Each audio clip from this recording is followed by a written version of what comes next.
YouTube, what the crap's going on? Heir of Carthage here, and I'm here with the first episode of what I'm going to call Heir's Faction Focus, and this is where I do a quick focus on one faction per video, and I'll put these up in a playlist.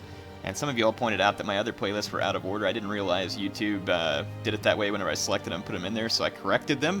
So I'll put this in a playlist, and basically it'll highlight each faction one by one in a short video with my rundown of what I think they're good at and some of their key units.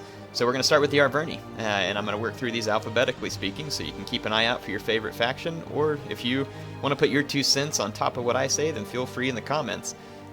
So the Arverni, of course, are a barbarian faction, and just what I think their strengths are. They have good variety of melee infantry, which is all sword infantry there. They have a pretty good variety of spear infantry, varying all the way from crappy to fantastic. Their skirmishers are a bit of a weakness. They really don't have any good skirmishers. Their Gallic Hunters, which is this unit here, is unique in the game in the sense that it's the only archer unit that I know of that can fire while remaining hidden. It actually has the snipe ability. If you click on it, it shows it right here. How useful that is, I don't really know. If you're in a good position to ambush, maybe it's useful. They have solid cavalry. They have kind of everything from the cheap end to the top end. This noble horse is a very tough unit, very tough. And then heavy horse is just a good sturdy medium unit. And then light horse, of course, is a great light cav. And then they also have access to savage dogs, which are actually quite good for certain functions. They're pretty good at, because they're so fast, you could actually use them to hunt down horse archers or skirmish cav. They won't be able to escape you, and they would have to engage the dogs. As long as you don't run them in the front of heavy infantry, they can be a fairly useful unit. And then, of course, they have artillery, but I don't really focus on artillery in these, so I think that's their main strengths. Their drawback is no matter what unit you pick as a general, it's going to cost you a lot. But I don't know if I really look at it as a drawback, because you kind of need a couple of units to inspire these mid-tier units, especially the Gallic units or any barbarian units. They don't have formation attack, and formation attack seems to help kind of give them a more sturdy feel. They stay in formation, they fight longer, they're sturdier. Since the barbarian units don't have that, they excel at the charge, and they're good for hitting other units rather than being hit, so it's best to be somewhat aggressive with them, and of course they're really built for ambush and forest type battles. So I think a couple of the key units to highlight here: the Oathsworn is an extremely strong sword unit, some of the best in the game. The Naked Warrior is a good shock unit for its price. If you get a good solid charge with these guys, it is going to hurt an enemy infantry unit. Be aware though that they are extremely vulnerable to missiles because they have no armor, nor clothes really for that matter. So in the world of spears, you get these spear warriors, which for their price pack quite a decent attack and a solid bonus versus large. Plus they have the cavalry counter tactics, which gives them an improved bonus versus cavalry. And they're fairly fast moving, so a pretty good unit. Again, their skirmishers are nothing special, but the Celtic skirmishers are fine. They get the job done. I also think heavy horse is a particularly useful unit because it's a semi-heavy cavalry without having to pay full-on price for something like the noble horse. In any case, that's my quick rundown. The one last thing I want to point out is their special Vercingetorix general ability or skill type that you can bring, and it gives you Unity of the Tribes and Relentless. Unity of the Tribes gives you really a big morale boost for a while, and then Relentless improves your attack and fatigue, I think, for a period of time, which, when used properly at the right moment, can greatly impact the battle. I have a replay to show you all where I've used them in a battle to try and highlight some of the things that they might be good for, and since I said they were good at ambush, I thought it'd be fun to show them in an ambush battle, so I've brought you to the Battle of Patavium, where it is an Arverni ambush of a Roman army. The Roman army here is pretty weak because I gave them Primarian troops, but figured it would be fun just for the sake of... and by the way, this battle's going to go down fast. So let's watch as the Arverni units. I am going to have to put it in slow motion just so you'll be able to see it. Here's the savage dogs being used against a target on which they'll excel, which is these lightweight velites. The frenzied charge bonus of their horses is quite useful, and you can see they're going to get in here and just really hand it to these Saciae Equites. Spears supporting my horsemen. You can see that they get to toss javelins. They're in cavalry counter tactics. And then, of course, I had to add the flaming balls here just for fun, which is funny because I pushed them and they actually ran over a few of my own men.